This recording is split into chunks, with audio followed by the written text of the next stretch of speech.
Hey guys, before we get started tonight, just wanted to point out we have a new Facebook group going. It's called the Remedial Film Class Podcast Extra Credit Discussion Group on Facebook. Get on there, interact with Travis and I. Heck, George even gets on there sometimes. Just try not to spoil anything for him because he ain't seen shit.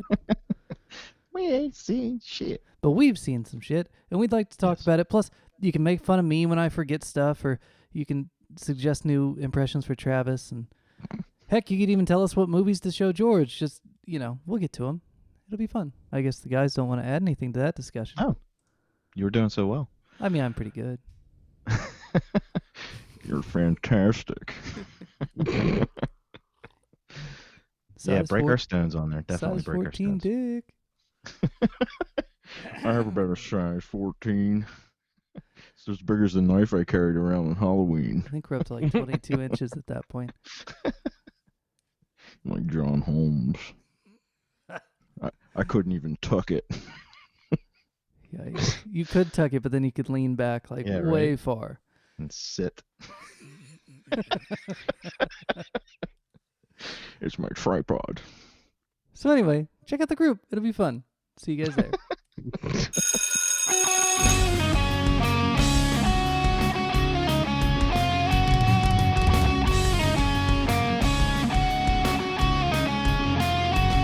It's the Remedial Film Class Podcast. Travis and George and Dan. Through the Remedial Film Class Podcast. Take your seat. It's time to begin.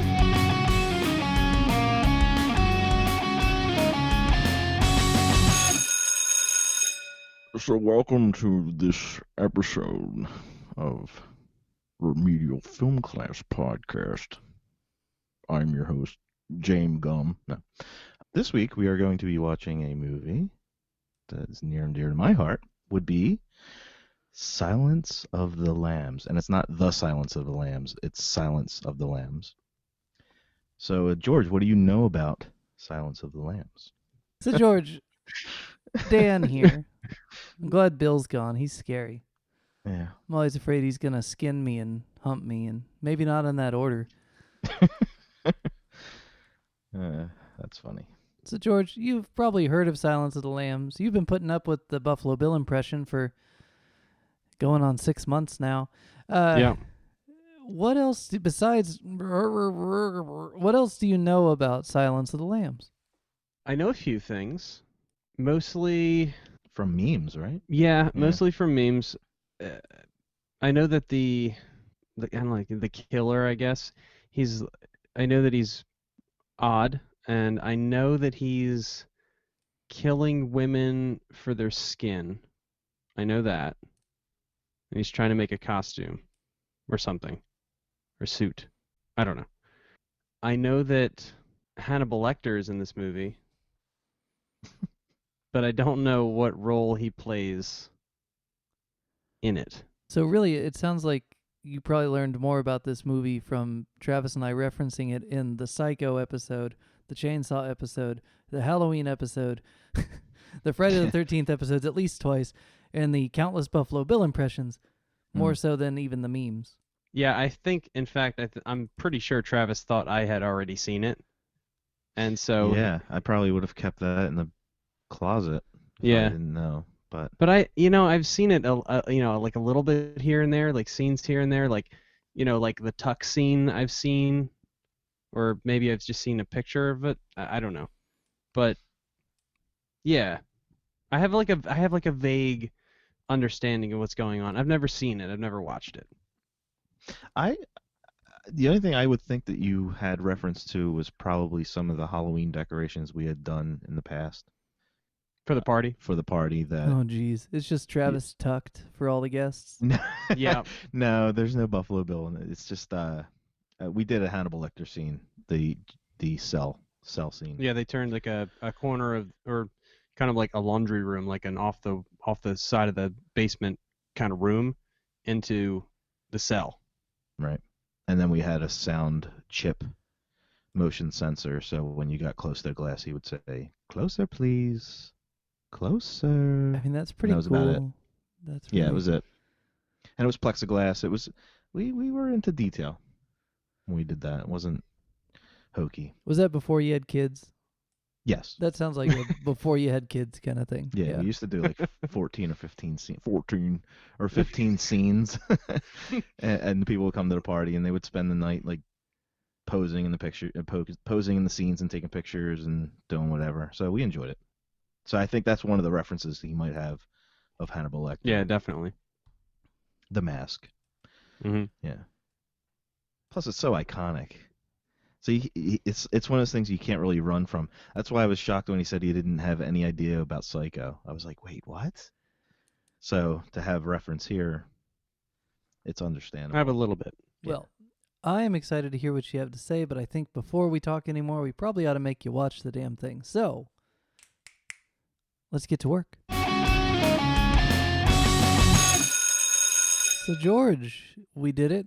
I mean, you did it. I had already done it. Travis has done it a couple of times. He even faked it in his basement once. So,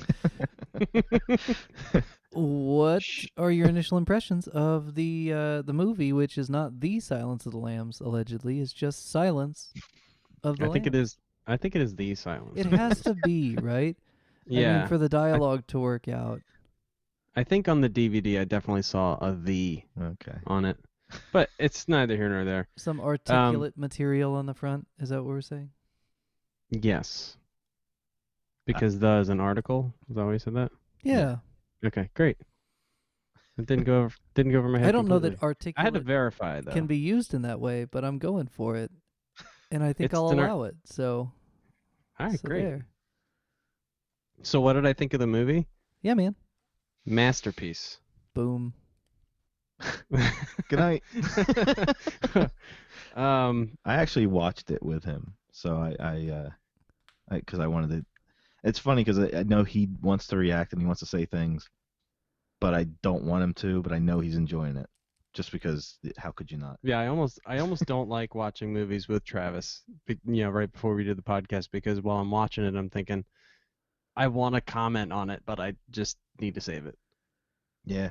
But your quote has become my quote, Dan. Save it for the pod. Save it for the pod. Hashtag. Save it for the pod. Anthony Hopkins' performance. I don't know if I can see him as anything other than Hannibal Lecter for the rest of my life. Oh, we have such sights to show you. Yeah. There's a lot of really good camera work. I'll give you, for instance, a couple of the shots that I noticed that I really liked. The camera's on Clarice, but Lecter is talking. You see his reflection in the plexiglass. Because for some of those conversations, you totally lose the plexiglass, like it's not there. But in that scene, it was definitely, obviously it's definitely there. When Clarice was in Buffalo Bill's house, and the camera kind of goes over to the right just a tad and comes back, just so that you can see the picture of the butterfly on the wall. Yeah. Yep. Before you actually see the moth, or before she sees the moth and makes the connection. But you're like, just look to your left, and you'll get it. Yes, It's all there. Yeah. So it was beautifully shot and beautifully acted, and I don't know, perfect movie.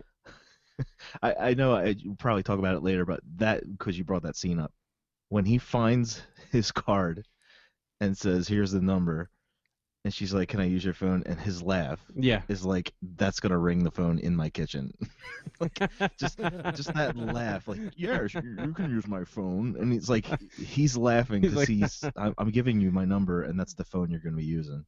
Right. So good. Or it's just gonna be busy. That's what happened back then. then. It would be busy. Well, I think he's given somebody else's number, guys. He's not given his own. Because he's deferring. I wanted Remember, to discuss he's deferring to the guy who's like, "Oh, that guy doesn't live here anymore." Because she's not looking for Jame Gumb at that point. She thinks Jame Gumb is under arrest from the HRTs going after him.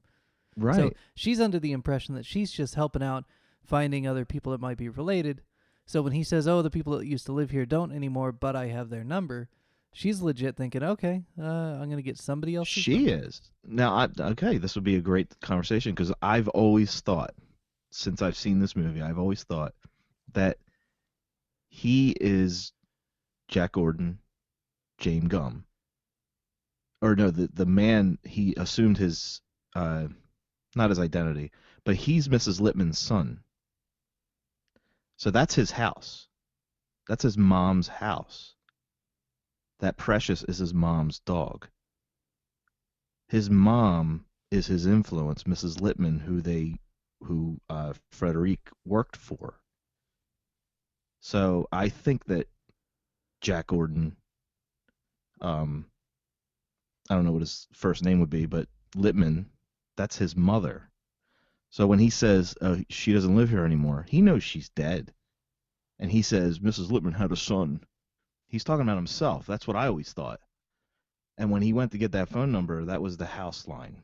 That's what I thought the laugh was. I also think that Clarice definitely knew that Dr. Lecter did not give a real name right. or a correct name, or, you know, because he had done that. He had done that before, and it was just, you know, a clue for you to dig in deeper to find what he's actually talking about. Right. So I don't think that she thought for a second that he'd be sending the FBI to exactly where they needed to go. Jame Gumb is a real name because that was somebody who had registered. Maybe that was an alias he was using. Hey guys, Dan in Post. It's been a while since we've done one of these, but just to point out that Jame Gumb has a medical record, and he uses the aliases of John, Grant, and Jack Gordon earlier in the film, so JG is like his alias move. Anyway, Jame Gumb, real name. Mm-hmm. But they do establish that the house they went to in Chicago was not the same person. It was a picture. Even the picture was wrong. Hey, Dan in Post again. That is absolutely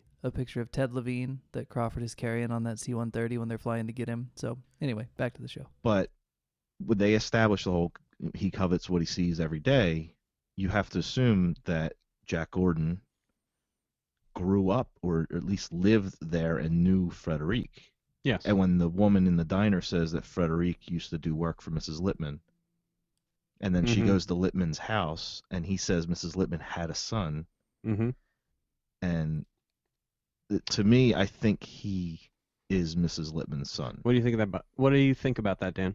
Is Dan there? The thing is, I'm going to have to cut a lot because there's so much speculation. We haven't even gotten to the episode yet, so I have a feeling I'm going to cut a lot of this. But just for our sake of discussion, hey, it's Dan in Post. I didn't cut anything out. I just left most of it in. So enjoy our speculation. Crawford is the one that finds the name Jame Gumb.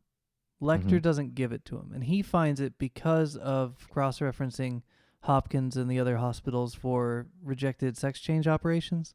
Right. And the address they have is it in Chicago? It's on the outskirts of Chicago.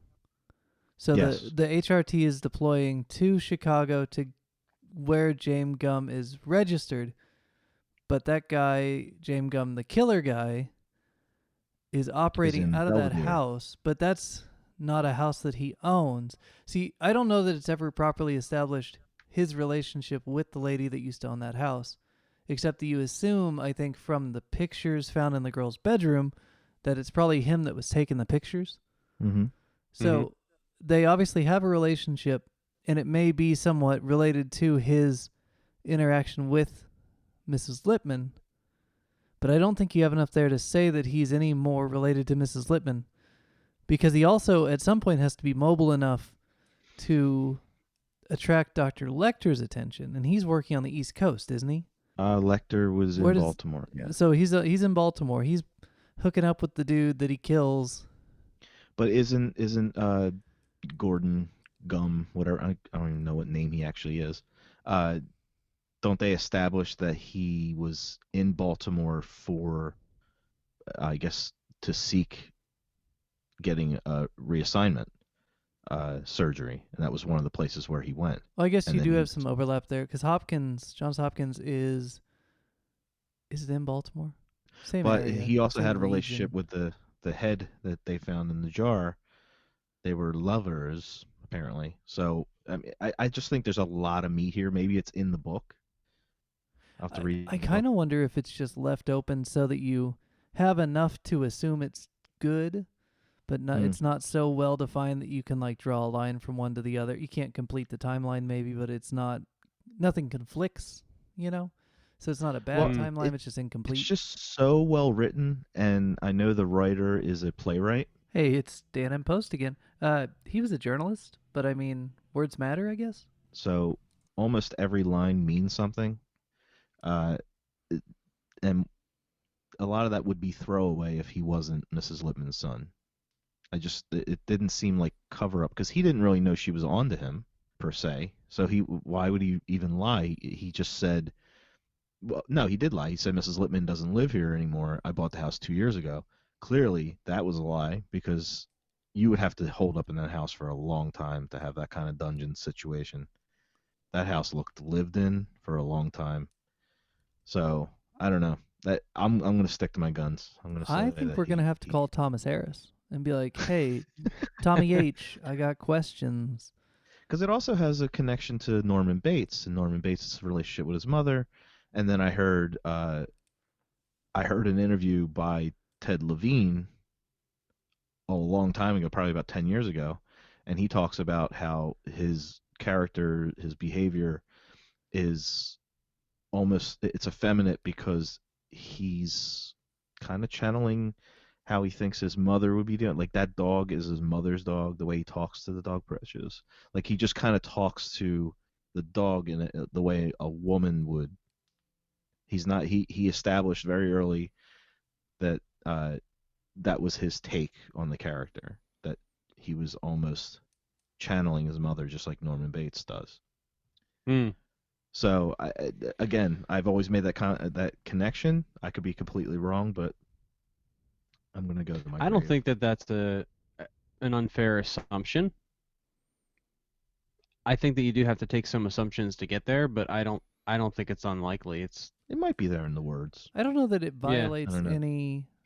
I don't think anything stated is violated by you assuming that. Right. But I Right. think you are still having to assume. So I don't know if I'm comfortable like jumping on board, but I'm happy you're there, and it looks like you're having fun over there in Assumesville. Hey, this is an opinion show, isn't it? Yeah. I don't know.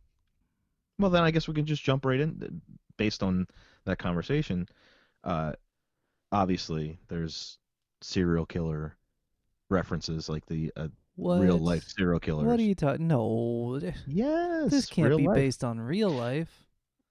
Well, that's what they were saying. The FBI people that were involved in the making of this movie, they said that people will watch this movie and think that this guy is there's no way that someone like him existed or exists. I feel like we Hmm. need like the soundboard feature. I need a button that just says Ed Gein, boom, Yeah. and then Yeah. we just have a spiel. Well, Ted Bundy was more. I mean, the Ed Gein it should be connection. Gein, but everybody says it Gein? Gein. I think Well, it's but that's Gein. the thing. He might have said Gein. I never met the guy. Thank goodness. Yeah, I But haven't it's either. it's spelled like Gein. Right. I'm gonna have to Google who he is. But Ooh, you've already met him. you've met him, a couple of Leatherface, times. Norman Bates. Oh. We've talked about him. Okay.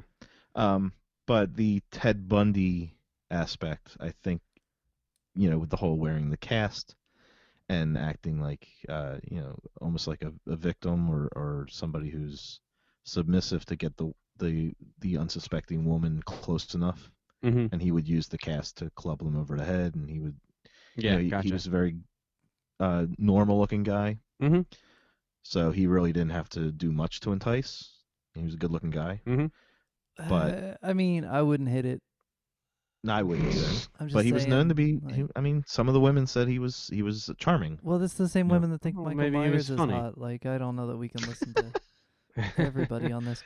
One thing I will give him credit for, or at least the costume department, so many movies from the 70s and 80s, and probably some of the 90s too, would have put him into black leather during his, like, out the first scene with the couch. If you directed this movie in 1978 or 1984, he would have had like a black leather vest and black leather pants and like just that look that so many it's like a trope that movie makers made in that era for the kind of sketchy bad guy. Hey guys, Dan in Post. After we recorded this, I watched the movie Cruising for the first time, and it turns out I was actually on the nose with how they present stalkers in the late 70s. So yeah, and for him to just look like a regular kind of, bumbling homeless guy, Yeah, I think that comes from the Way more influence grounded. of the real life influence from the FBI behavioral agents that basically said this was this guy's MO, this was this guy's MMO. What was the other one? Gary Heidnik was another one they kind of based it on. So he was more like the dungeon in the basement kind of influence. So he had Ted Bundy as the kidnapper, Gary Heidnik as the dungeon hole in the floor, and then you had the Ed Gein, which was the making this body suit and using bones and stuff as furniture. So I think he was a mixture of the three, definitely. And is it just a straight up Psycho reference to have the woman in the tub down in the dungeon? Is that Mrs. Lippman in the tub?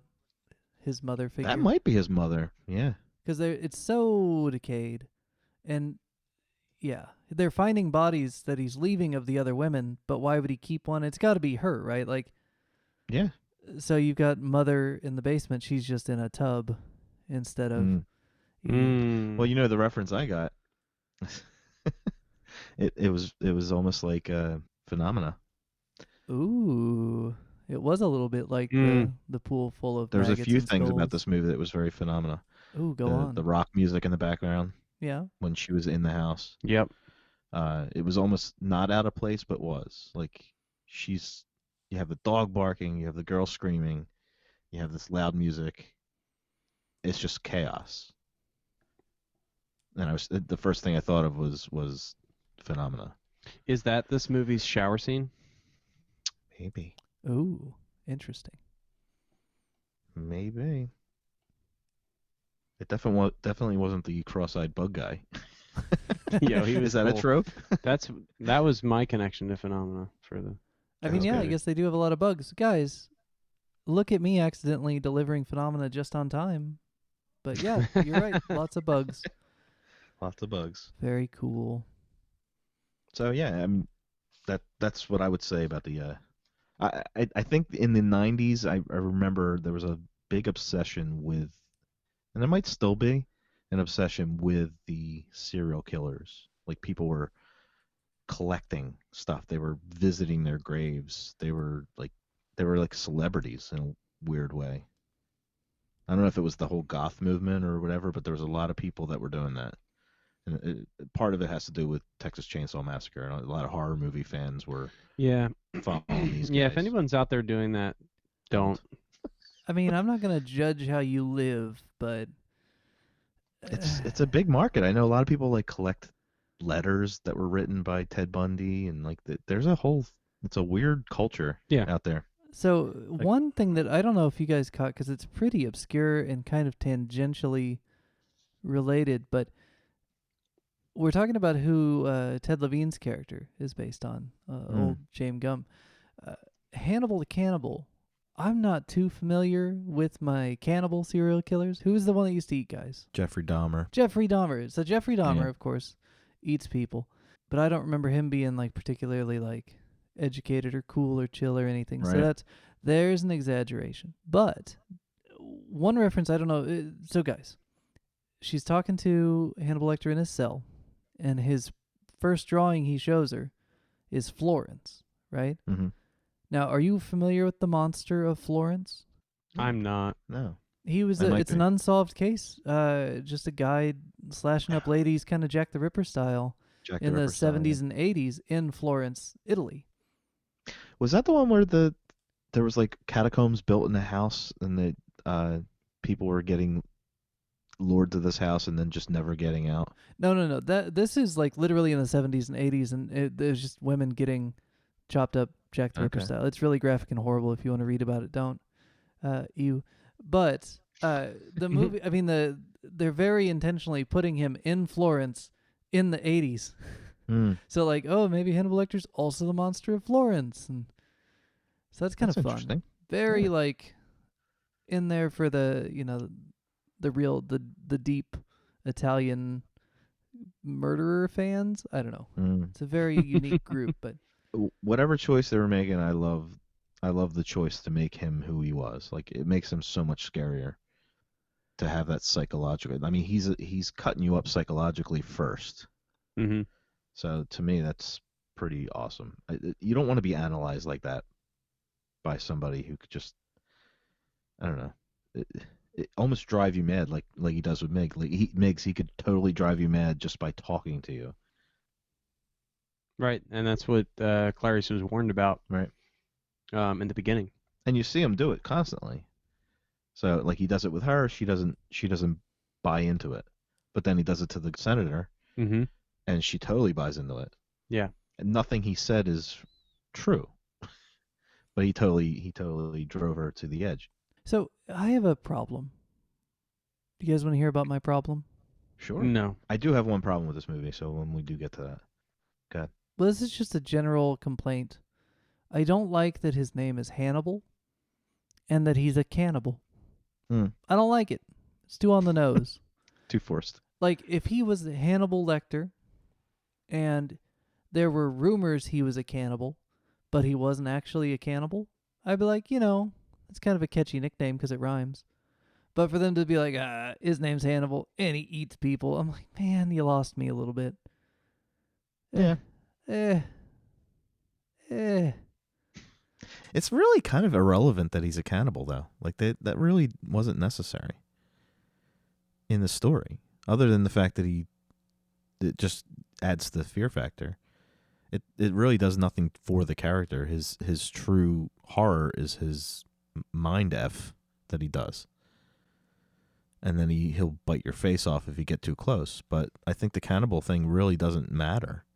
I think it what it does is it produces a great like juxtaposition between how terrible and horrible and effed up he is versus how smart and analytical he is, and that is the same person. Right.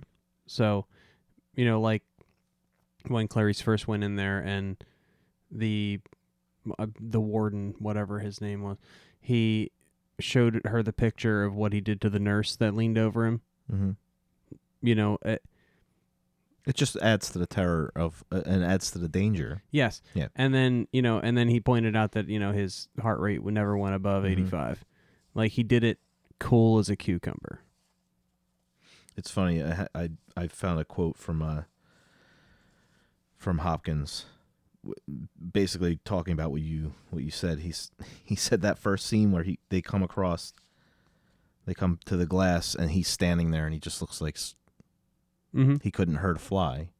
Mm-hmm. And it's like they purposely did that because he knew for 10 minutes you heard nothing but horror stories about this character from everybody. Mm-hmm. And don't get close, he can bite your face off. Yep.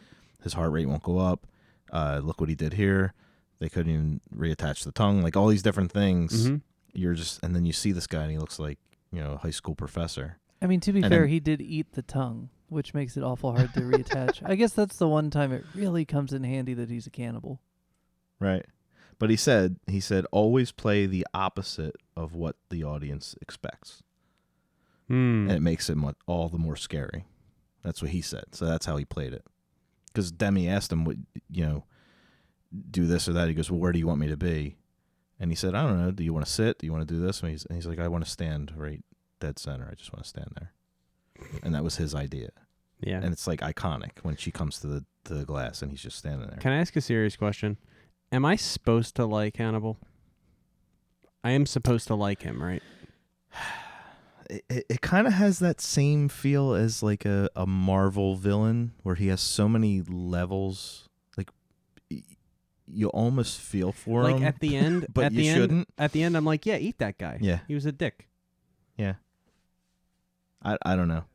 So George, did you catch that the House of Horrors that she's going through, especially once she busts through into his like moth lair, really has like a Batman Begins meets Chainsaw feeling. Like it's a lot like the house in Texas Chainsaw Massacre, but yes, it's just a little bit more realistic and a little less dirty. Yeah, I mean, I wasn't thinking of those things when I was watching her going through it, but now that you pointed out, yeah, I can see that. Are you talking about down in the basement, or when she first comes in the house? Down in the basement. There's a point at which Yeah. she breaks through like a door, and it goes from Right. like scary basement to like horror show. Right. Yeah. Very cool. Man, I had the smell down there. Oh man, probably still not as bad. Although it looks so moist.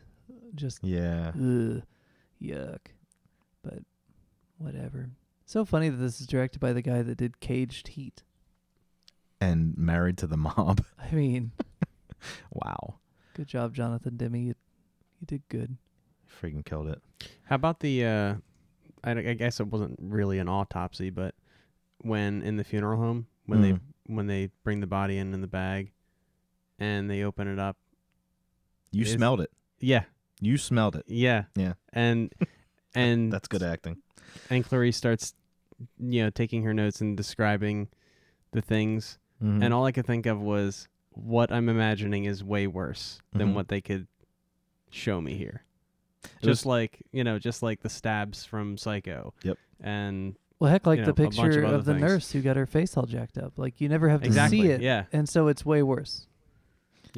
What's great about that is that you caught that, but the subtlety of what she does, like they're just like, they've done this before. So they're just putting their menthol or whatever it is, that Mhm. balm on their nose, Yep. tossing it around like, all right, this is like the 5th body we did this week. And then she's getting the ink ready and they take that thing off and they show her reflection and she just stops. Like that's the first time she's smelling that. Mm-hmm. And you could totally see that in everything she's doing. Yep. And she's not even like facing the camera and you see it. Yep. And I was just like, oh man, Now, George, I could totally smell that room. if this was a year ago, before we did all these casty pods, would you have caught the subtlety in that movement that she did then? Or even better, the scene you talked about, the reflection of Lecter as you see her talking to him. Would you have caught details like that? Would you have been, oh, that's cool? Or would you have just not even realized it until we put you through season 1? I probably would have thought the reflection was cool because Mhm. that you couldn't really miss that. But after watching 11 Jason movies, I really, really appreciate the acting. I think Like, Yeah. I don't think we Yeah. can take enough away, or we can't give enough credit to Silent Night, Deadly Night for really getting you ready for this movie. that's true too. Yeah. Punish. Oh my God. Yeah. This movie is everything I've bitched about when we talk about bad acting. And I'm like, Yeah. this is exactly what I'm talking about. You have the same written words. Like if this movie didn't have good actors, it's a movie of the week. Yeah. It's a CBS, NBC, ABC movie of the week. Mm-hmm. And that shows because there are movies just like this that you watch it and it's almost like it's a chore to watch because the acting, you're not buying what they're saying. Not with this one. They're acting. These guys are playing. They're playing parts. So every little thing they do, they made a choice and you're on board. And Yeah. that's what you want. So even if Ted Levine goes off and does anything, you're buying it. Because just like the Lecter introduction, like that first time you meet him, anything he does after that, you're buying it. Mm-hmm. Because that first line, you're on. He's got you.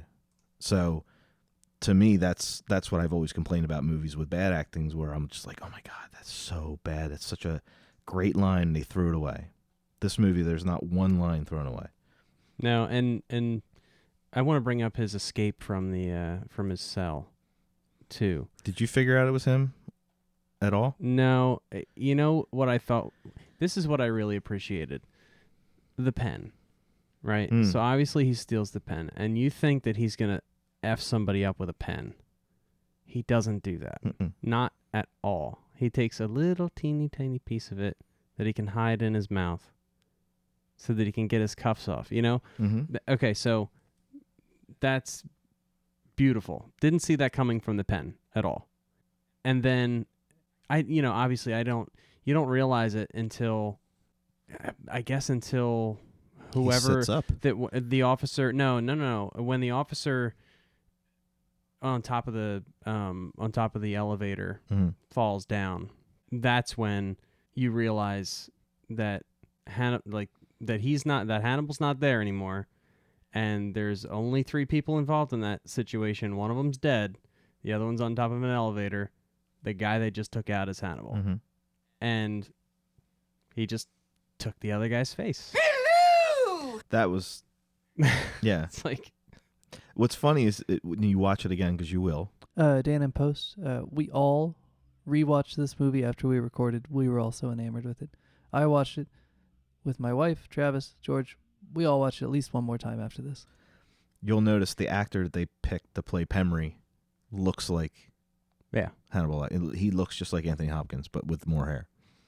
So when he's laying there, you're not going, wait a minute, that's like... But when you watch it, you can tell it's him from the get-go. Oh, it's absolutely him. I watched it today real close just to see. And because I'm looking for it, it's plain as day. But I think there's a little bit of that like ick factor that you think it's a guy all shredded up. And so you look at it, you acknowledge it, but the first time you really don't want to look at it as, you're not investigating it. You're just on the ride and it's gross and you don't want to look directly at it. And they use that to their advantage to just slip one by you. And they purposely have all that chaos going on around you. Mm-hmm. Because you're just assuming. But the movie buff in me, when I watch it now, I almost think if it was me back then, I would have figured it out because they spent too much time on him. It was almost like it was obvious. But at the time, you're just like, you don't even think of that because you're just thinking of everything else going on. So it's very well done, but it's so obvious. I don't know, man. The last time I watched it after a big break, I'd read the books in between, and then it had been like 10 years, so I'd forgotten the details of the escape. So I was just like, okay, I don't remember how he gets out of here. Oh, there's dead guy. Okay. Oh, crap, that's it. Like, I fell for it again not too long ago, just a couple of years. So I don't know, man. They do that a few times in this movie that it's perfectly edited to where just when you're going to figure it out, they reveal it. Oh, shoot. That reveal where you find out that they're going to the HRT, the hostage rescue team's going to the wrong house, is so well done. Like, I knew today that it was happening. I remembered that one. But I was just like, they are just playing the audience here. They are playing George. There's no way George can know that this is going to happen because it's so artfully done.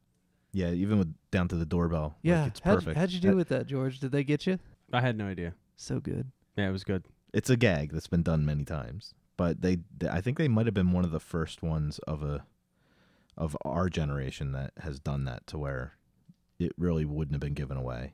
Like, it was so well done. Just every time they touch the doorknob or the doorbell, the bell rings down in the basement. It's so well edited that there was no way you were going to figure that out. It's almost a cheat, but they pull it off, so you're just cool with it. And it's just like, okay, yeah, you got me. Here's the receipt. So one of the things I noticed watching it now that I wouldn't have noticed back then was all the close-ups in the... Like, did you notice how much camera work was done in close-up? Yeah. Well, and not only close-up, but those are one-shots. Like, zoomed in, one head looking right at the camera, fourth wall busting one-shots. Yep. That's balls, man. Nobody does that. It is balls. And for someone who actually took a few classes like to learn about camera work as an actor, that's hard to do. You have every little thing you do is on a 20-foot by 30-foot screen. Every little twitch, every little tick, every single thing the camera picks up. There's a blur issue if they're zooming, this and that, like it'll constantly go in and out if you're moving too much.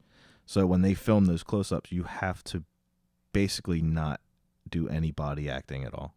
It's all in the eyes and what you're saying. You can't be doing this with your head. Oh, you can't see me, but you can't be moving your head around or doing a lot of gestures with your hands. It's very close up.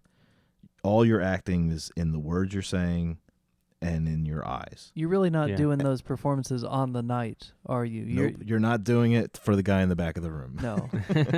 Definitely not. You've done your homework at that point. You know exactly it's so good.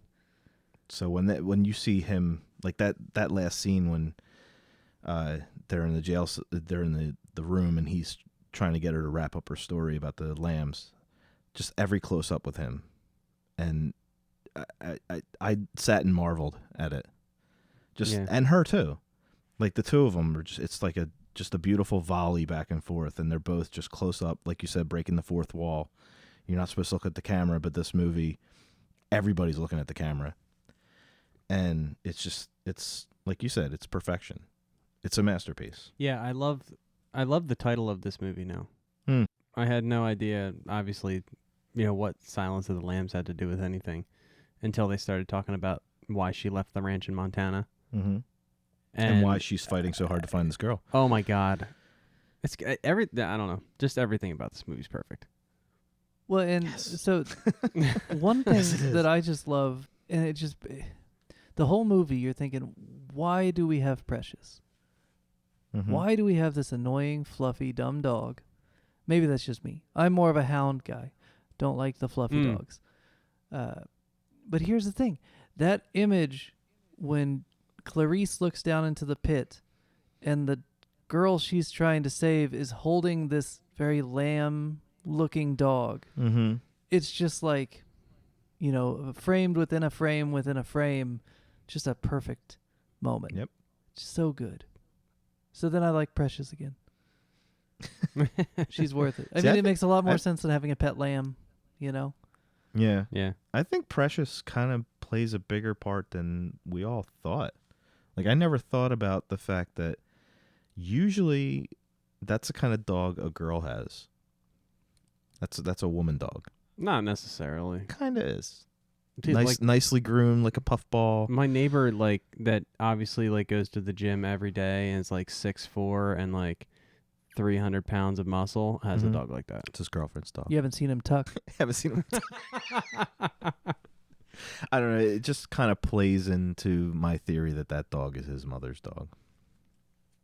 It just doesn't seem like his dog. Or it's just his accessory for what he's becoming. I mean, that's the thing. He is such a nebulous character that it all fits, whether you take it all, all the evidence, or you just look at certain sections. It's a cogent picture, even if we don't have the full picture. Yeah, it's open to interpretation. But God, the close-up acting in this. Do you think they're doing each other's coverage the whole time? I mean, I imagine at least Jodie Foster and Anthony Hopkins have got to be in the same room for every shot, the way they're acting off each other. They're not doing any stand-ins. I don't think. I wouldn't imagine. Not with those performances. No. And it's funny to watch Hopkins talk about it. I saw one interview where he said that scene where he talks about her shoes and just rips her apart. And you look like a rube. That scene. Mm-hmm. And then her reaction should be to break down and cry, but she holds it back, but not enough. She still gets choked up. Mm-hmm. But she does this head tilt, and she's like, can you put that same thing to yourself, But she's doing all these things, and the way he's talking about it, he's like, I can't explain it, but it's just phenomenal to watch. Yeah. And to hear Anthony Hopkins say that is that's pretty much all you need, I think. Yeah. Yeah, I don't know Jodie Foster's work beyond this and Nell and the Accused. I'm really not a Jodie Foster devotee, but I kind of get what. God. Holy shit. Yeah. She is kind of, I'm a fan. I've seen her do a lot of good work in a lot of movies. She's just so good, man. Anyway, I still don't know about the accent, but whatever. Yeah. No, I hear you. So a while back, George, I rambled on almost to the point of excess about a certain FBI profiler, John Douglas. Do you remember this discussion? We talked about it in Halloween. I do. And how I was afraid that Michael Myers might be jerking off after he stabs all these women, but then it turns out he probably isn't jerking off. Thank goodness. Yes. Thank goodness. Jack Crawford in this movie, the mentor of Clarice, is based pretty much 1-to-1 on John Douglas. Isn't that cool?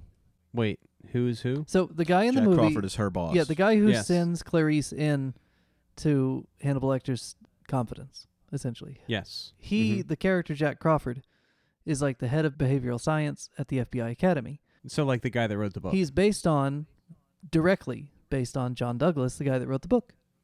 Oh, cool. Yeah, Thomas Harris used to just kind of hang out with those guys and pick their brains for these books.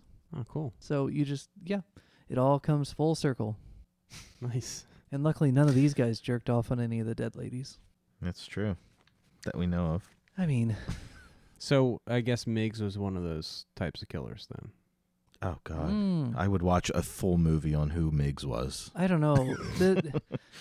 The proportion of screen time for Miggs versus Miggs's jizz being on the screen, Yeah. it's a high enough proportion that I don't think I'd want a whole movie of that. I'm curious. Unless it as was to why in he's like in there, though. 1982 red-green 3D, then it might be hysterical.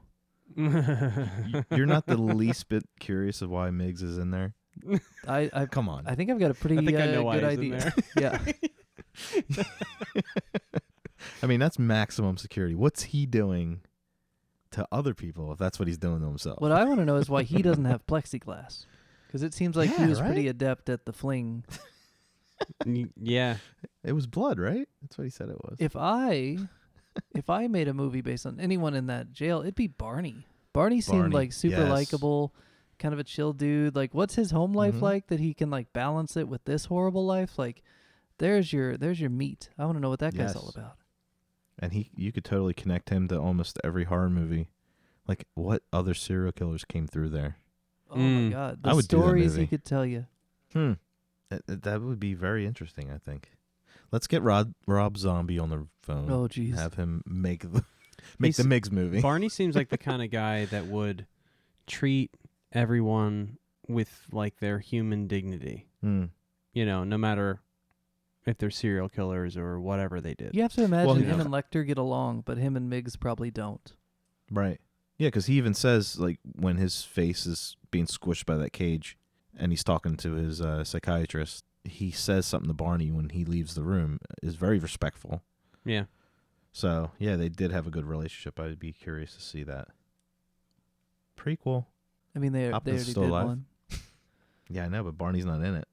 Why didn't they put Barney in Red Dragon? Oh, my gosh. Guys, though, Barney is amazing. Miggs is gross. But I want to talk about the most amazing close-up acting that Jodie Foster does in the entire movie. So good that I rewound it twice today just to watch Mm. half a second of acting. Mm. It's when she tries to like turn this great courtesy that they've got for each other and this great understanding between two people into fill out my survey. I strive for fives. Because the way that she delivers the line, the last 3 or 4 words, it looks like she's holding back vomit. As she's like, Yeah. oh my God, I tried that and it failed. And her face at the end is just the saddest, like, oh no. So perfect. And then he throws it at her. And then he's just like, he rips into her, but "Oh." her little like, oh Yeah. my God, why did I do that? yeah. Is her instant regret. I mean, if I could make like a GIF, my wallpaper on my computer, it might be her just going, oh, like it's so funny, yeah. but it's so perfectly acted. Like yeah. it's not too big, it's not too small. It just lands right there. Oh, it's so good. Everything about that scene lands exactly where it's supposed to land. Like, I mean, I- in Mig's case, Hey-oh.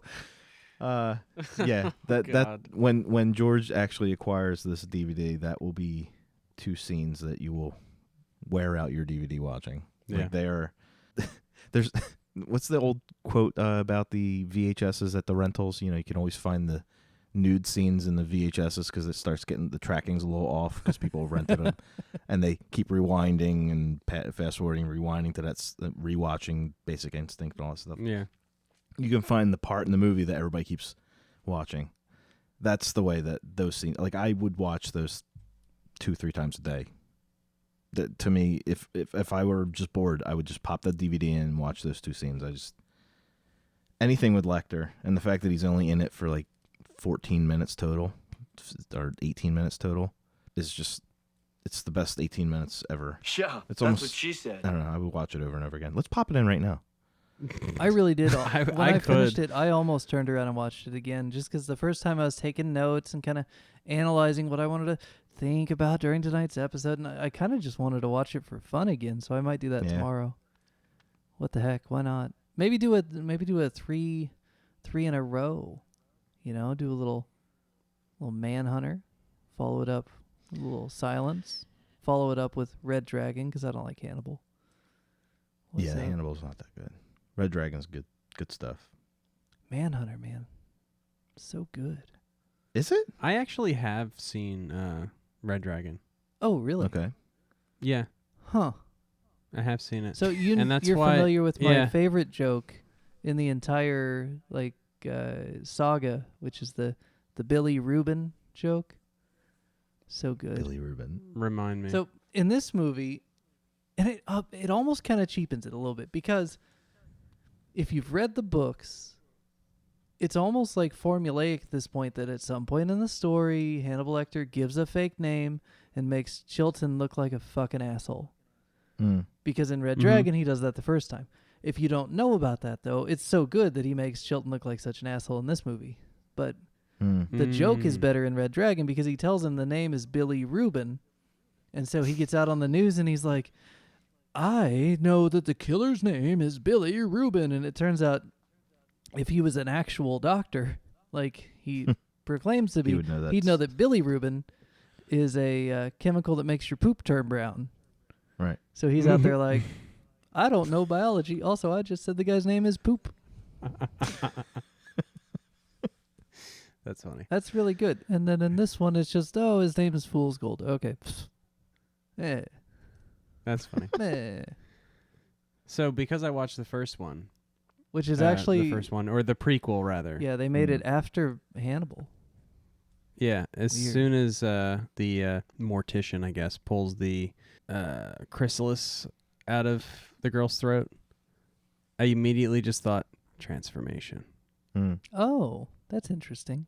Because I think Dr. Lecter says something about transformation in the Mhm. in the first scene, and then I see that and I'm like, oh, transformation, and all I can think of was, Do you see? you know, yeah, Well, it is the underlying theme, I it's think. before, Yeah. after, before, after, yeah, We've discussed this a few times with other movies that it's always been misunderstood that the character of Buffalo Bill and Norman Bates and like all that stems from being transgender. I saw a Ted Levine interview where I referenced it earlier, and he talks about how they at no point wanted him to come off as gay or homosexual. mm-hmm. And they made enough references to the fact that he wants to not transform into a woman because he thinks he's a woman, but he wants to do what he's doing. He wants to be inside of it's like a weird sexual, like he wants to. I want to be with you. I'm going to be with you, in you. Like it was like a weird discussion. I'm just like, wow, I didn't even think of that, but that makes it even worse. Well, that's interesting. Well- I don't know if that's something that he picked up from his own look into the character's motivation or whatever. The movie's pretty explicit that it's not a sexual thing at all. It's his desire to get away from the identity he possesses. He interprets as, I am trans. But really it's just, I'm a big piece of shit because the world has beat me into this pile of shit that I am. Right. And he doesn't recognize that that's all it is. Right. So he's like, And Lecter says exactly that. yes. He makes it very clear Well, that he thinks he is trans, but but not. he's not. It was almost like, and that's how it was written, that he's not trans, where he thinks he's a woman, or he thinks he's a man trapped in a woman's body, or he's a woman trapped in a man's body.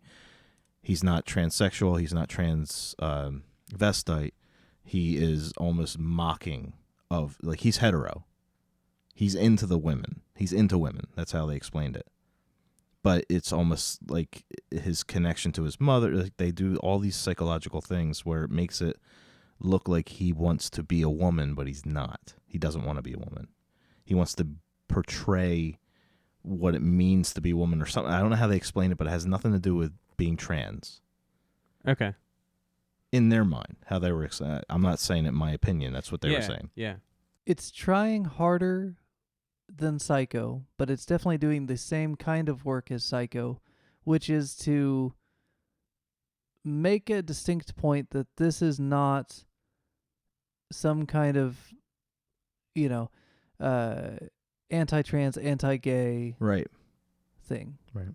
Well, Clarice even says that. She's like, trans are usually, subdued. They're usually, they're not violent. They're not. That's Right. like she kind of lays it out that it's not doesn't have anything to do with trans because and they're usually passive. That's when he cuts her off, Yeah, and he's they're like, passive. right, exactly, yeah. Well, here's his quote, Dan.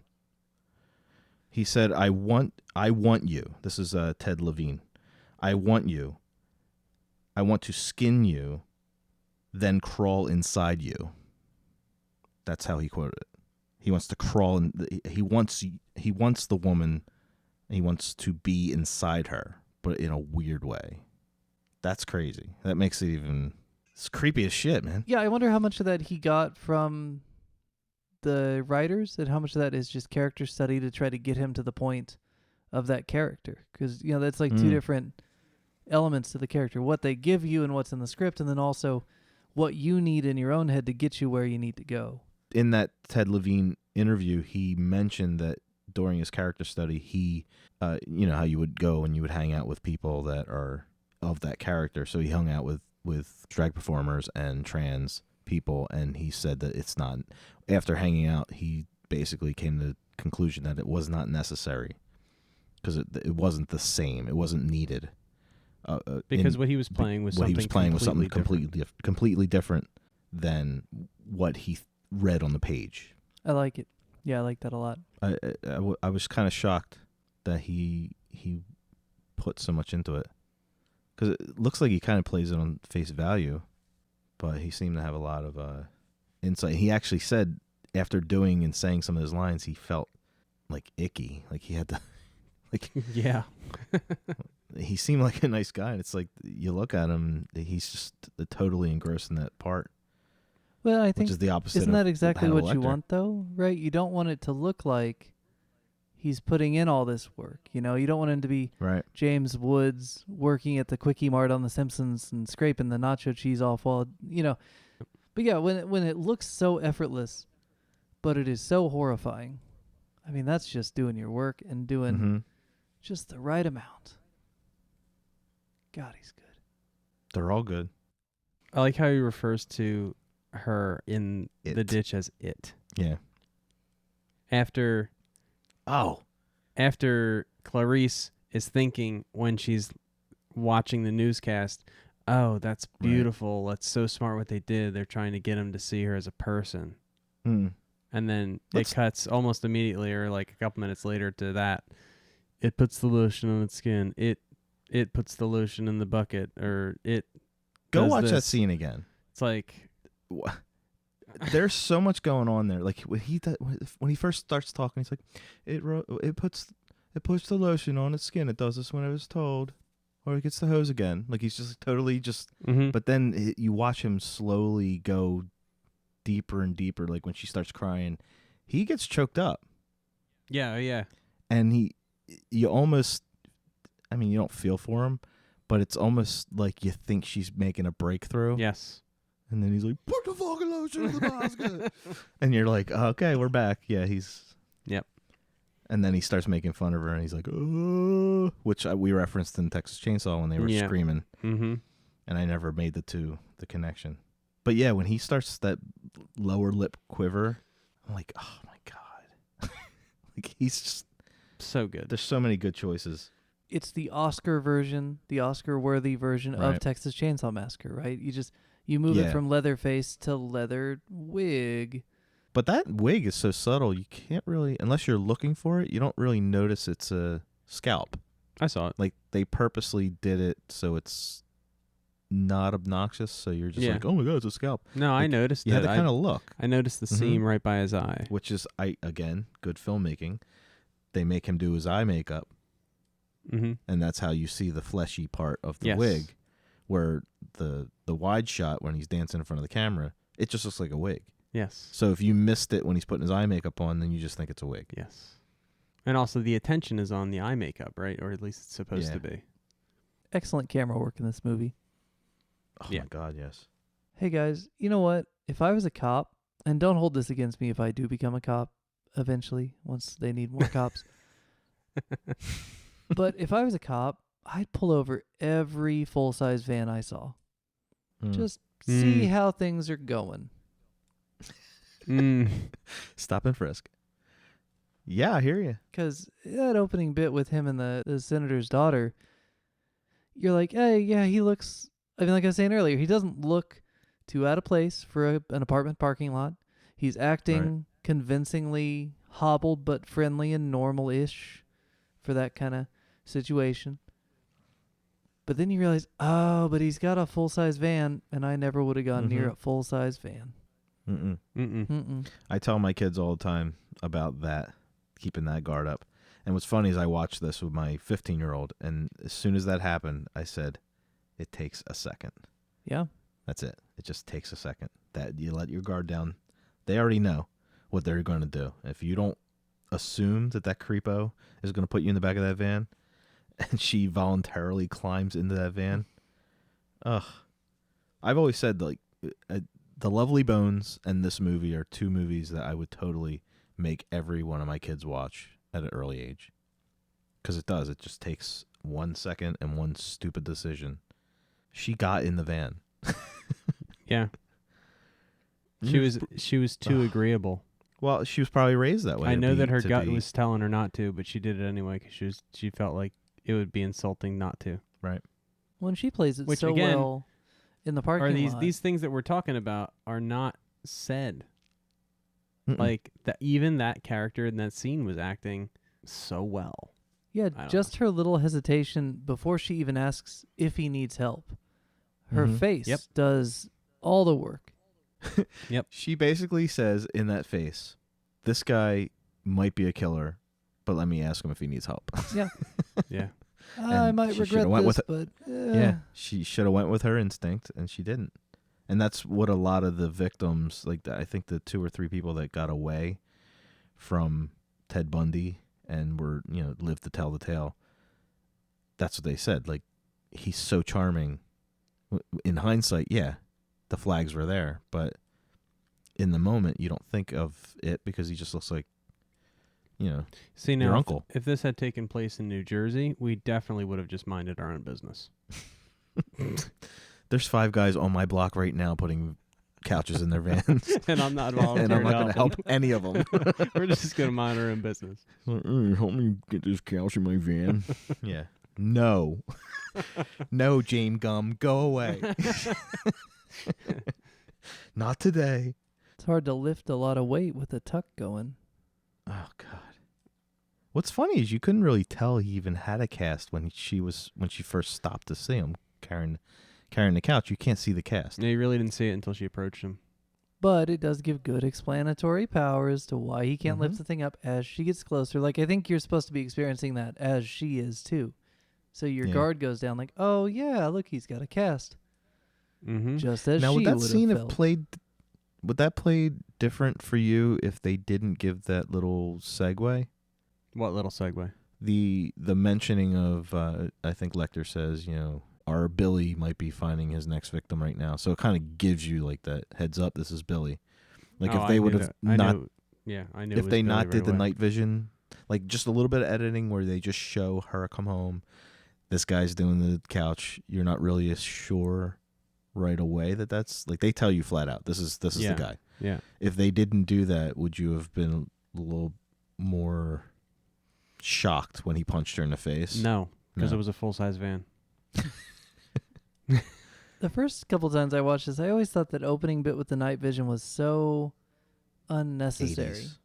Right. But then I realized that it's Foreshadowing. only to foreshadow the end, and then it's Yep. like, okay, I guess this is the only place you've got in the movie to put it, so Right. it makes a lot more sense than him just all of a sudden having night vision.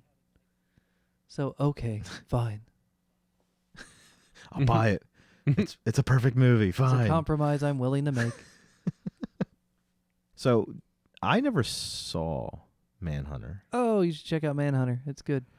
because I think when I finally saw this movie, it was such an old, I think, what is it, mid 70s, early 80s? When did that come out? I want to say it's like 87. Oh, really? Yeah, it's relatively close to the same Okay. I'm looking. Yeah, it just, by the time I found out about 86. it, Yeah, that was right. Woo. okay, I'll have to check it out. Although it's weird because it's got a different Lecter. Right.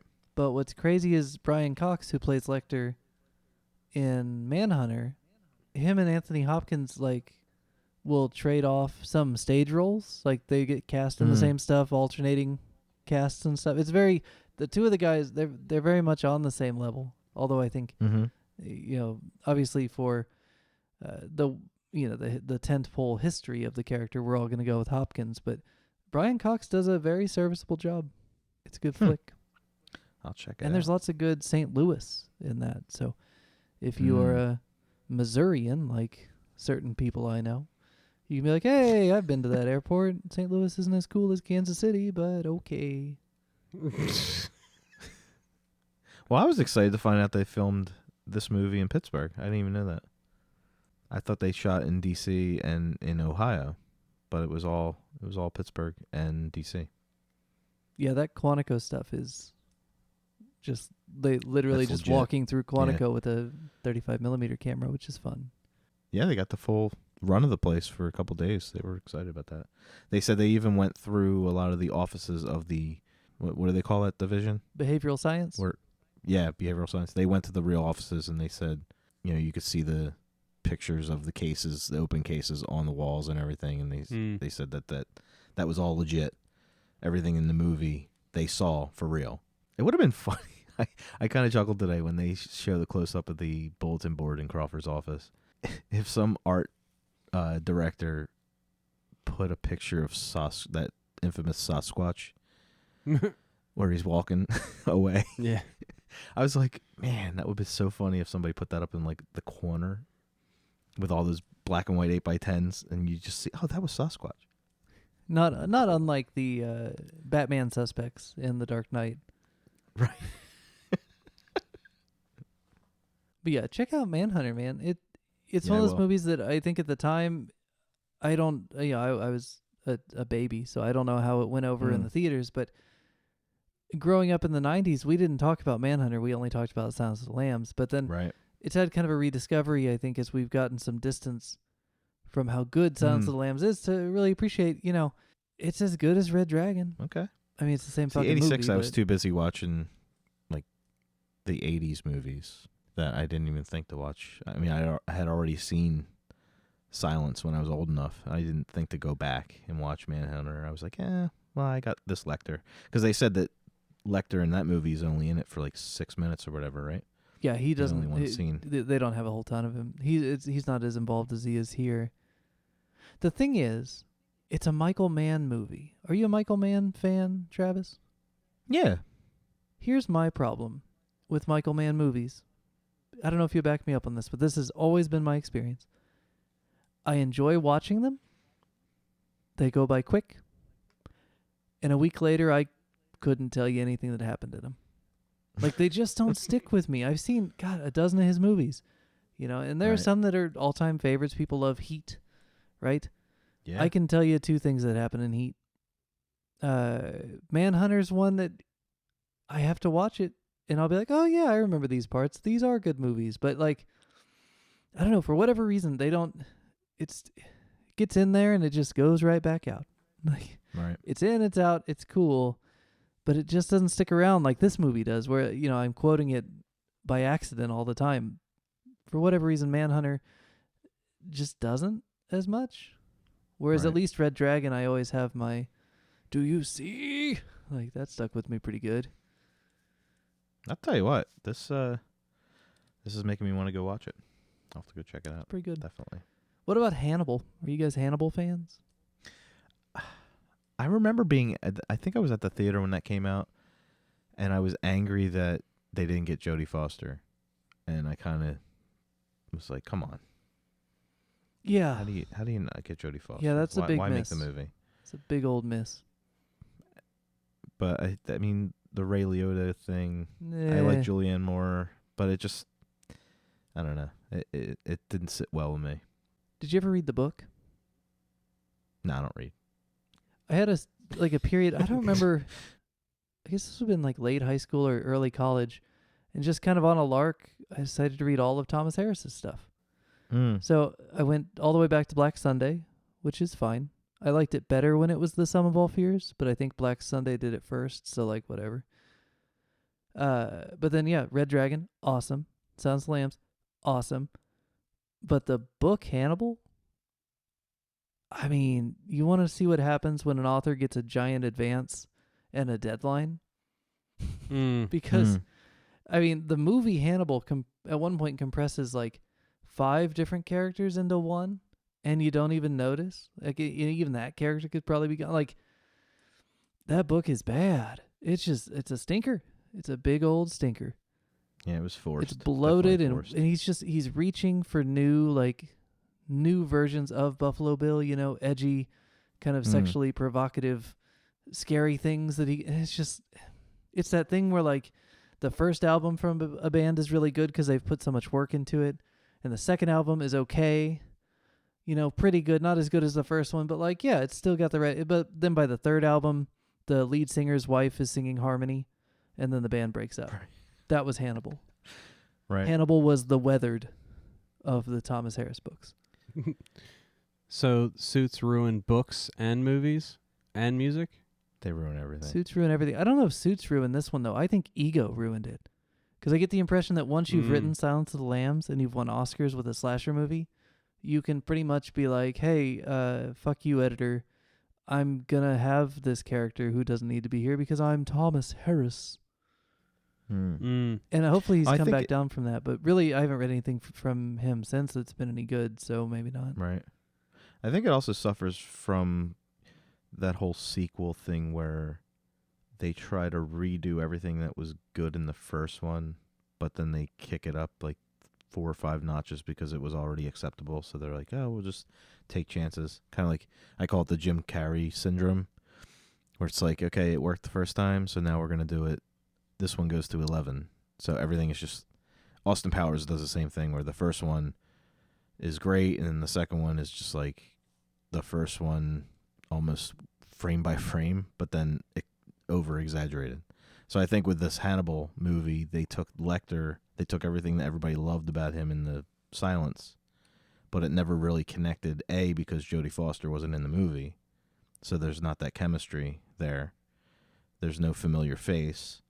He's trying to do his thing. It's different enough to where it should have been okay, but it just wasn't a good movie. So I was glad that Red Dragon was a lot better. Serious question. Why would Kansas City Homicide be involved in the Buffalo Bill case? Kansas City? Kansas City Homicide. They're the ones who supposedly gave the name Buffalo Bill. She attributes it to Kansas City Homicide. Now, she doesn't specify whether it's Kansas City Police Department or FBI Kansas City Field Office. But from what she says, it's Kansas City Homicide. That'd be the local cops. But like that map they show, all of his stuff is in the southeast, right? Like, right. That's a little weird. They didn't find any bodies up there. No. I mean, there is a river, so maybe they did and we just didn't hear about it. They don't do a very great job of establishing, except that like picture of the map, right? They don't really like go through like his history with the cases. Basically, you just need to know there have been a bunch, and this one is the one that's going to solve the case. Wasn't it helpful though to see the markings on the map? Maps are I always do like helpful. a map. Wasn't it super helpful? Like you didn't even need, like a reference puddle or anything. Yeah, there's a map because you had the map right there. And the backpack.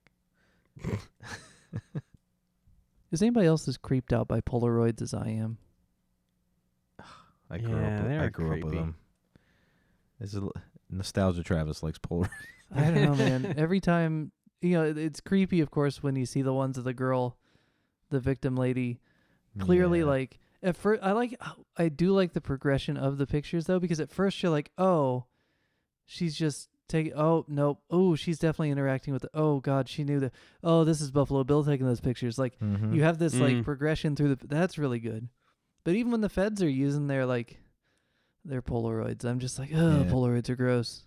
Camera sound not as scary as it is in the Texas Chainsaw. But did you notice that the chainsaw noise is the noise when he turns on the night vision goggles at the end of the movie? Yes. Yes. I heard that. I was kind of looking away, and I heard that sound, and my head snapped back. I was like, "Holy shit! That's the chainsaw sound. That's awesome." I didn't notice that. Yeah, that bing. So good. It's a sound of because everything's done with cell phones now. When you used to take pictures with a regular camera, it would be a charge up of the flash. It's the sound of a capacitor charging. Yeah. Yes. So that sound is very nostalgic. I'm not that young. I have heard that sound. I know, but it almost seems like a lifetime ago when we had actual cameras. Yeah, it does. But I love that this movie really knows what it is. You know, a lot of people would make a movie like this and try to distance itself from its heritage such that it could say, "Oh, well, I'm not the Texas Chainsaw Massacre. I'm not Psycho. No, I am art. I am literature," you know? And this movie just kind of owns it. Like, this is just Chainsaw for grown-ups now. Yeah. Mm. Really cool. It's what a slasher film does when it grows up. Like, it's just between the script and the filmmakers, they took it seriously. All the actors. So yeah, it's everything that you wanted those movies to be. Like, whenever I watch an 80s slasher film, we've discussed it. This movie would have been so much better if they had done this. This movie would have been 10 times better if they had just done this. It would have been an A-list movie and not a C-list movie if they could have just spent 5 more minutes on this.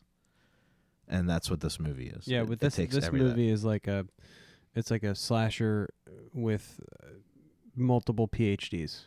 Yeah.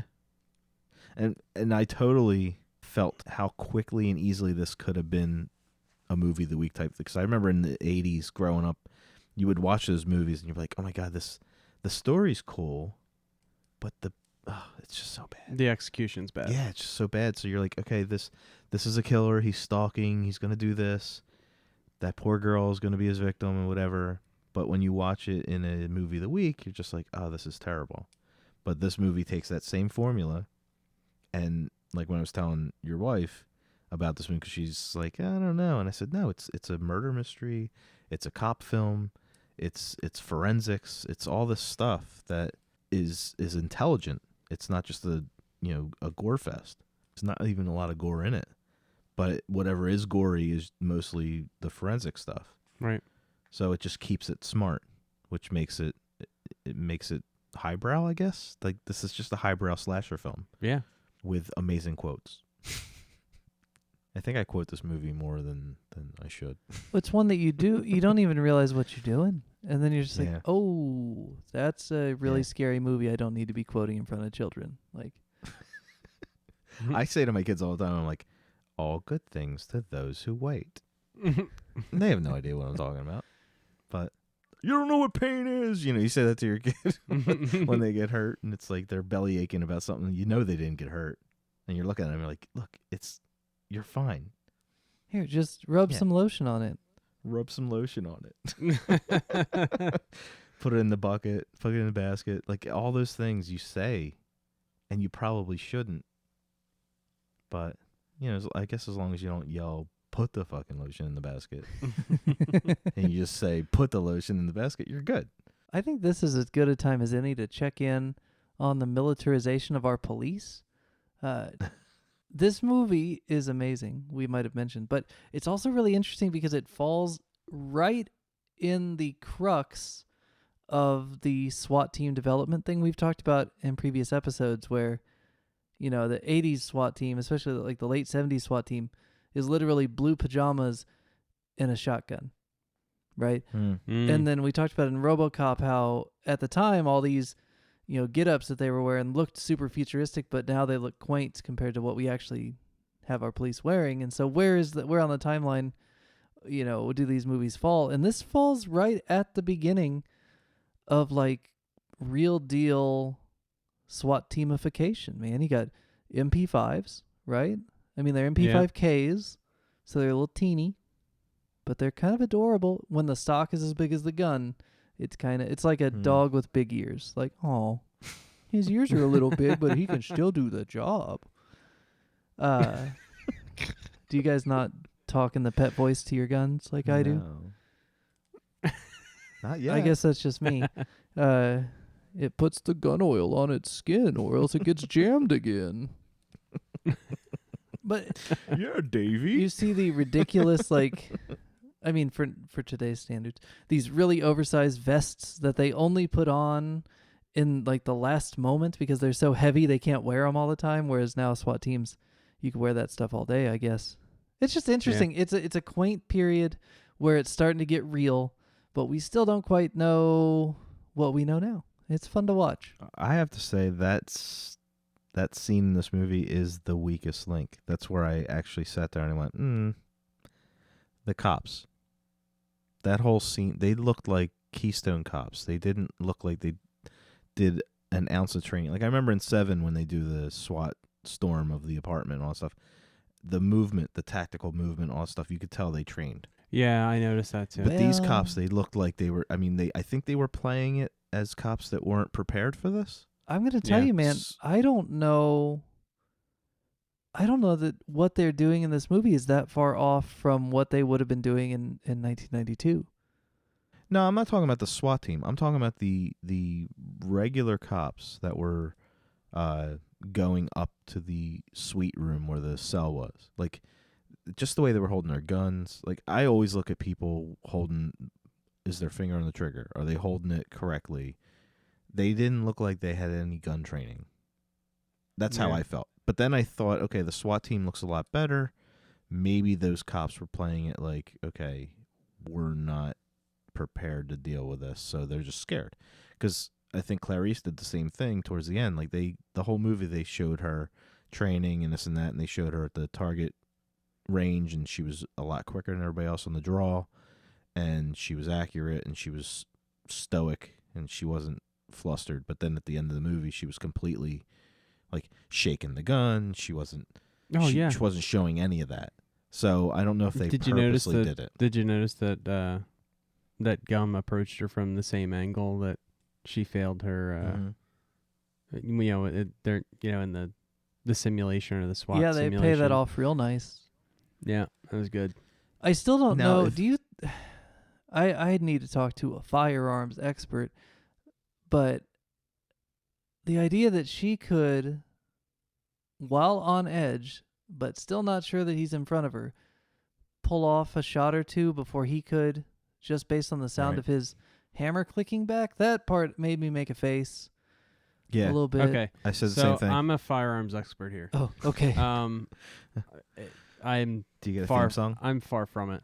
Yeah, anyone who's ever used a revolver knows that sound of the hammer coming back, and if you're trying to get the first shot off, you don't cock the hammer. Without someone knowing that it's coming, you don't cock the hammer. Right. And I think that shows either they did that on purpose to show his inexperience, to be so planned out but not think that was, or maybe he was just brazen, or maybe he wanted to die. Well, he was definitely brazen. Yeah. I mean, his whole interaction with her and like waving his hand in front of the, Yeah. I mean, he was definitely on a power trip, the likes of which you'd expect from a rapey murder guy. So, got the best of him. But would it be possible to turn around and shoot someone at least 2 times before they got the hammer cocked all the way back? No. If you heard it, yes. Oh, is it? Yes. It would As be. flustered as she was?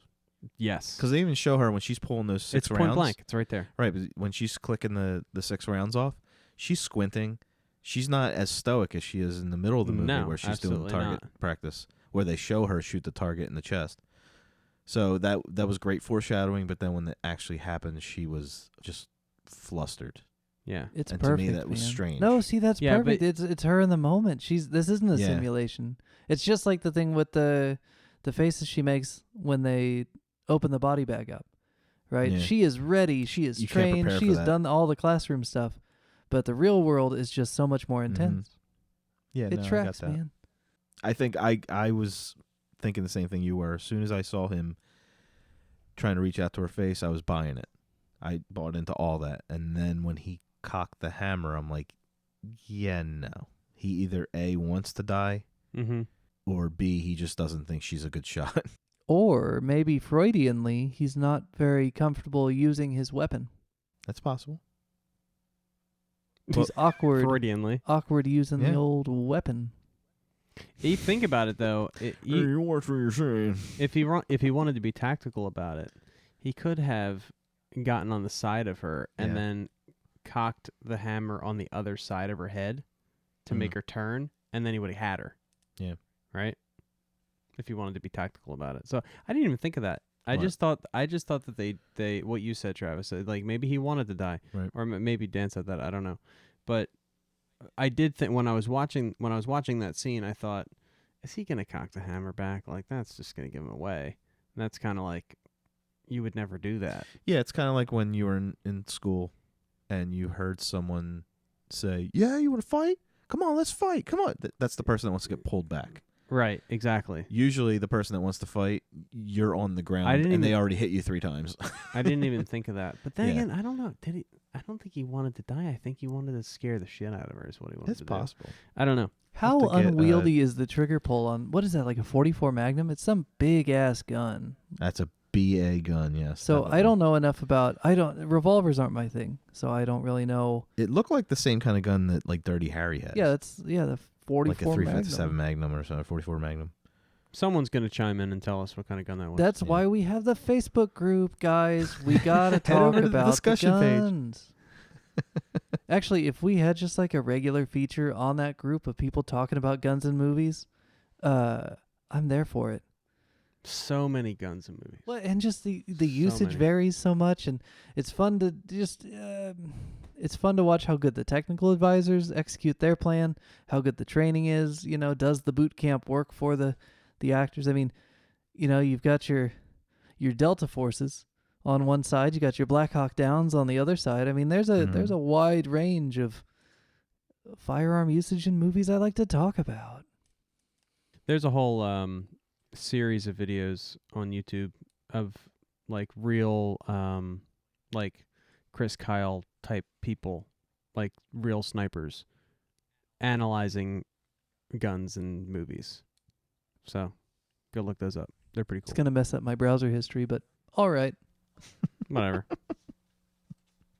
You want to have fun with your browser history, look up Francis Bacon. He apparently, from what I see, his artwork is so disgusting that's what they used when they referenced for the kill scenes for Lecter when he's escaping. Like somebody actually does artwork like that, like the body's being separated and hung up with drapery and whatever. Like there's an actual artist that they found. And his name is Francis Bacon. I looked it up. It's pretty interesting. It's like line art. It's not gory where it's like realistic. How many degrees from Kevin Bacon? I don't know, like 3 maybe. Wasn't Francis Bacon the guy that paints the painting in the Batman 89 that Joker stops Jack from destroying? Hey, stop. I kind of like this one. Isn't that Francis I Bacon? like this one. I don't know. I think it is. I'm not a big art guy. I wish I were more of I'll an have to art look guy. that up. But I think that's a Bacon that, the guy's about to chop, and it's like a dude surrounded by like an open rib cage or something. Yeah. Anyway, check that out. I think that's Francis Yeah, I'll have Bacon. to look that up. It's not quite a Kevin Definitely. Bacon. Ironically, though, if Joker doesn't stop Bob or whichever goon it is, he almost got a Kevin Bacon right through the painting. Yep. Circular world, man. It's all a singularity. It's all one thing. It all comes back to Jason movies. So I guess it's safe to say you liked it. A perfect movie. Is it better than Psycho? You could say. I think it so, is, yeah. I think it is too. As much as I love Psycho, this is probably what I wish Psycho was. We're really comparing apples and oranges, though, I don't know. because of how far, the time frame. There's so much more available to people and I think directors this and movie actors is in an homage. 1992. It's an homage to Hitchcock. It's like an evolution Yeah. of Psycho. Yeah, it's an evolution of Psycho. Yeah. There's so much Psycho in this movie, almost even in the score. Mm-hmm. Like you can hear all the influence. It's a Norman Bates story told differently. Yeah. So I you can't compare the two stories, but you can basically say this is a better movie because it has more. This is a perfect movie. Yeah. This is what I wish Psycho was. Like everything all the detail they went into with Hannibal Lecter and Buffalo Bill, if they would have paid that with Norman Bates, I would have been like, wow. Definitely. Yeah. But back then they didn't do that. Yeah. Because that's not what he wanted to do. He wanted to leave it hanging. Yep. Which is fine. But this gives me everything I wanted in that movie. And it still leaves the loose end of Lecter out in the world, so you can wrap it up. It's a good device to have the second Psycho, right? The helpful Psycho and the scary Psycho, because you have the opportunity to leave it open-ended, but at the same time get that nice resolution of just choking on his own blood, Buffalo Bill. Mm-hmm. And it's funny that George said very early, was I supposed to like him? And that's kind of a thing you get with the kill. Like in the 90s, 80s, these killers, they become iconic to the point where they're Halloween costumes, they're notebook covers, they're, toothbrushes. And Lecter he falls into that category because he is likable. He's played that way, but he's such a horrible person. But then you think, okay, well, Freddy Krueger, same thing. Jason Voorhees, same thing. But because this is a different genre, this is almost a different genre than a slasher film, but it's the same formula to make this guy so awesome that you like him, but you're not supposed to. Well, but that's why I think you are supposed to. I don't mean to ham-fistedly he said ham-handedly in the movie. That made me laugh. Because I say ham-fisted all the time, and he said ham-handed. I was like, oh, is that what? Maybe that's the British equivalent of ham-fisted. Right. I mean, I guess if anyone knows about... No, that would be Buffalo Bill. I was going to say, if anyone knows about fisting, it'd be never mind.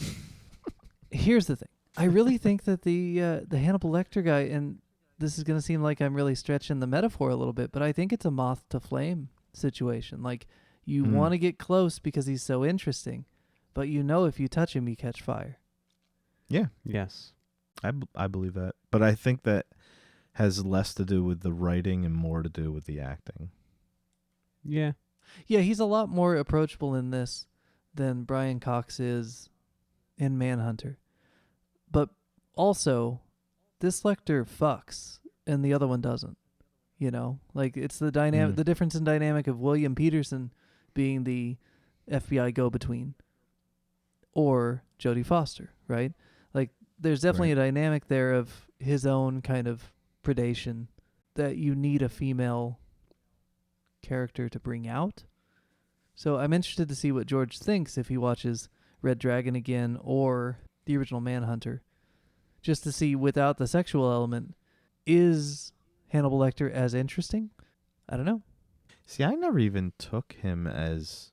Yeah, it's flirtatious the way he talks to her, but I never took it as sexual. Oh, dude.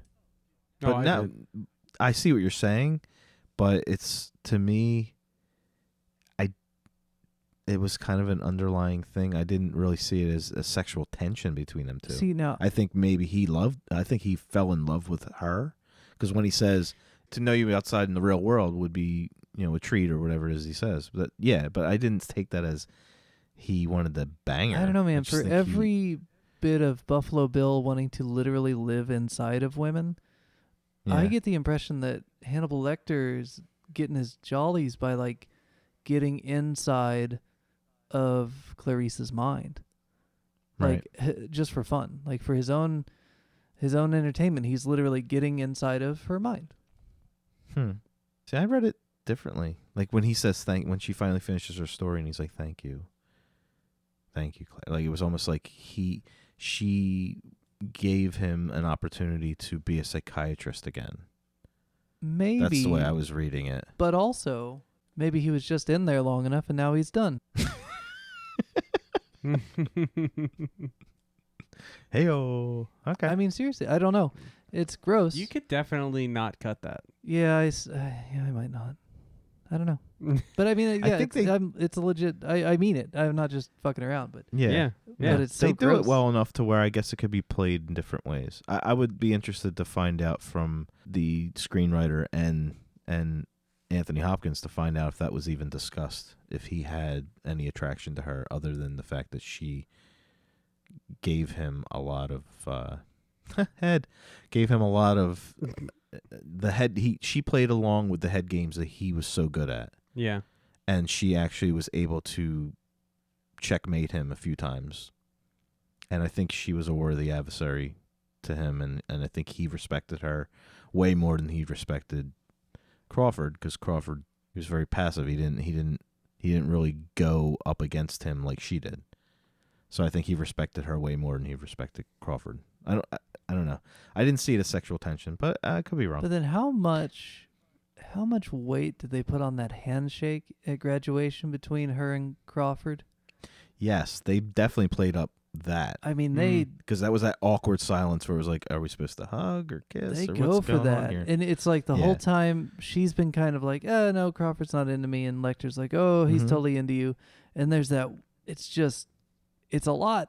I don't know if I can break it down, but it's just the way they shoot it. It's just like, oh man. Yeah, I personally think that was purposely done. Oh, absolutely. And I think the Lecter stuff, like you can say, yeah, he was kind of being jealous, so he was kind of saying, well, he likes you. Like that, to me, I think he was more or less just being a dick. And he was saying, do you think of him in this way? Like, I just think it was part of the mind F. I don't think it had anything to do with a jealousy or him wanting her. But I could be wrong. I like what you're saying, but I'd be curious to find out if just like you were saying, that I might be reading too far into the mother. Yeah, the mother being Mrs. Lippman and him being her son, Jame Gumb being her son. I'm not really sure that all that's there. Dan might be assuming romance. Yeah, maybe. I don't even know if I see romance. I mean, there's obviously romance later, but I've seen Just Hannibal. attraction. But There's like, definitely chemistry. there's a certain amount of attraction. like desire on his part to get inside of her mind and hang out Right. long enough for him to be satisfied. But does he do that out of attraction or a lust, or just because she's worthy? She can go toe to toe with him. She sees through his bullshit. I mean, think I don't that's know what the he- guy's into, but Right. either All way, right, so check this out. Is a Hannibal Lecter, a free Hannibal Lecter, scarier than any other slasher we've come across so far? Yes. Absolutely, right? Yeah, because he's smart and he's calculating. And you'll And- never catch him. You'll never catch him, and he's 3 steps ahead of you all the time. It's almost like, the reason why Halloween was so good was because the killer is Everywhere. and the killer is in suburbia. Right. And the killer is a real person. Right. Right? Whereas, as opposed to like Jason or Freddy or whatever, this guy is, meaning Hannibal Lecter, is like that on steroids because he's so smart. Yeah, and you don't And really he's so know. gruesome too. Like, he Right. doesn't just stab people. Like, he's just deranged and smart and likable. He made Miggs swallow his own tongue by just talking to him. Did we lose Dan again? nope, just here Oh. in thought, thinking about Miggs swallowing his tongue, trying to figure out how that worked. Seems like a difficult. I think he just had a seizure. I think that's how I took it. You can have a seizure and swallow your own tongue. Cool. It's just weird that like right before that they talk about the nurse who Lecter like literally ate her tongue. It's just a weird confluence Lot of of tongues. tongue eating. Just weird. One of those weird things that like on a second pass would you go, man, we got too many tongues getting swallowed. We better switch this to something a little less tonguey. I don't know. Did you get the like at the end? Did you get the whole Alice in Wonderland type feel? Like almost like the rabbit hole kind of thing. Like there was a lot of reference to the pit in the basement, but also like her descending through the steps and going down and going down and down. Like she kept getting deeper and deeper, almost to the point where she was in Wonderland. Like it was almost like You bring up Alice in Wonderland a lot. Yeah, like I think it's involved in a lot of movies. Yeah. Because of the symbolism of that story. She definitely goes through a looking glass at one point as the door kicks open and it goes from dingy to like everything going on in that basement. Yeah. I don't know. Again, it's one of those things where you want to get the filmmaker to talk to him, like, even if it's the art direction. Yeah, like, let's get him on. What's their influence? Let's get him on the pod. What are we waiting Let's for? add I him. don't know. Who, Jonathan Demme? No, that one's we're going to need a medium for that. I was going to say he's not around anymore, unfortunately. Hey, George, Yes, sir. have you ever seen The Silence of the Lambs? Yes. Yes, I have. And I'm very glad I did. You're welcome. You are welcome. Travis, I'm glad you liked it. Travis, I think we ought to tell him what he's got in store for him next week. Silent Night, Deadly Night Part 3. Is that the one with the eyebrows? Did you know that there are actually 5? He's rolling his eyebrows right There now. are 5 Silent Night, Deadly Night movies. Are there really? But For real? 3 through 5, they go like full-on anthology series. And I hear that 4 and 5 are both actually kind of watchable. I've never found a decent enough version to, because like the DVD is super expensive if you get it, it's out of print.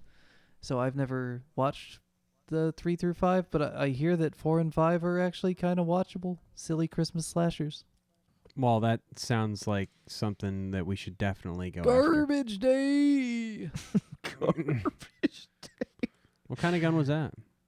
Oh, That was my just like a God. 38. It was nothing fancy. We gotta get an expert. My brother, maybe? Just like a gun. Yeah, you might know. Just a gun edition of the Remedial Gun Class podcast. With Travis and George and Dan. No. Blam blam. I think we've said all we can say about the perfect Silence of the Lambs. And so in 2 weeks, when we return with our actual first bi-weekly episode, what are we making George Bi-weekly watch? episode. We are going to watch a classic Christmas movie. Wait. Christmas Wait, what? movie. Travis, by the time we release this episode, it won't be Christmas anymore.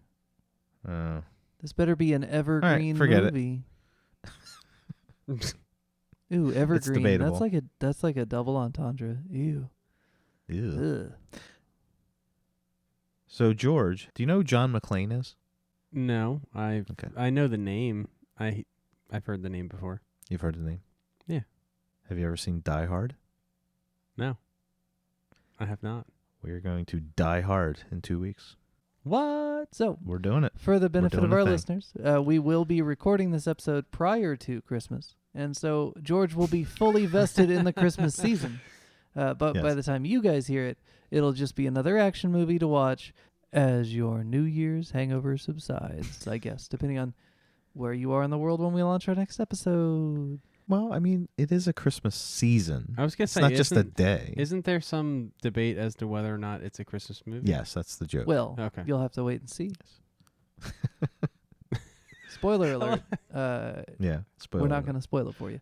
So this episode will launch January 13th. Hopefully your New Year's hangover is gone by then. Of course, given that it's still a pandemic season, I'm sure we'll all just be drinking alone at home, which is kind of, I mean, I guess you could just keep it rolling. Why not? 13-day bender in your house. Is that a bad idea? Should I not be recommending that? Don't do that. Yippee-ki-yay. All right, guys, as always, thank you for joining us on the Remedial Film Class podcast. Connect with us on the Extra Credit discussion group at facebook.com/groups/remedialfilmpod. You can also find us on Twitter and Instagram at @remedialfilmpod. You can find us at facebook.com/remedialfilmpod, and you can even email us remedialfilmpod@gmail.com. We'll see you back in 2 weeks for Die Hard. And technically, I mean, it is before the Epiphany, so it is still the Christmas season. Right. So we're good. I mean, I still For all- will have my for all you Christmas tree up Catholics by out then. there. All you Catholics so. out there.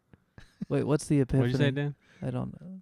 I missed that week at church. Oh, that's what it's the official end of the Christmas season. When is- season. It's when It's when the three kings finally make it to the nativity. Oh, I thought they were there It's the in- night of. See, I'm a bad Catholic. No, see.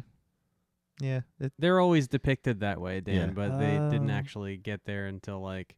By the time they show mean- up, he's like 23 years old. I think. Yeah.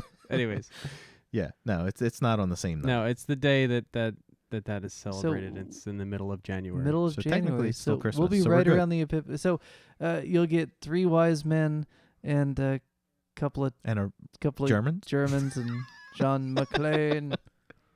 John McClane. Oh, I'm excited. I think you'll love it. Or you'll hate it, All right, and we'll sounds find good. out. I hope. Plus, we can talk Or you'll about hate it, yes. guns. And one-liners. Guns and one-liners. Sounds good. Like it's gonna be a great Ooh, I'm movie. cutting that out because that's the name of my new podcast, Guns and One-Liners. Trademark. Guns and one-liners podcast. your claws, your boots, and your motorcycle. Holy mackerel. Silence of the stuff. Lambs is real good, man. Yeah, it was. I'm going to go home and watch it again. Are you glad to be Oh, back, wait, I can't. like, in the mainstream of movies after... God, that was an intensive, 6 weeks of slasher movies? 8 weeks, 12 weeks? We really kicked your We ass put for a him little through while. 20 years in what, 8 weeks? Yeah. Is it good to be back, George? Yeah. Yeah, I mean, this could be construed as, a horror movie, Mhm. obviously. But, yeah, this is not... This is good. I mean, dude, This is a good Buffalo Bill movie. didn't even take Manhattan. Did he even try? Right. That's the name of my podcast. I really enjoy Times Square. Welcome to New York. Welcome to New York. You don't know where pain is. Oh, my God.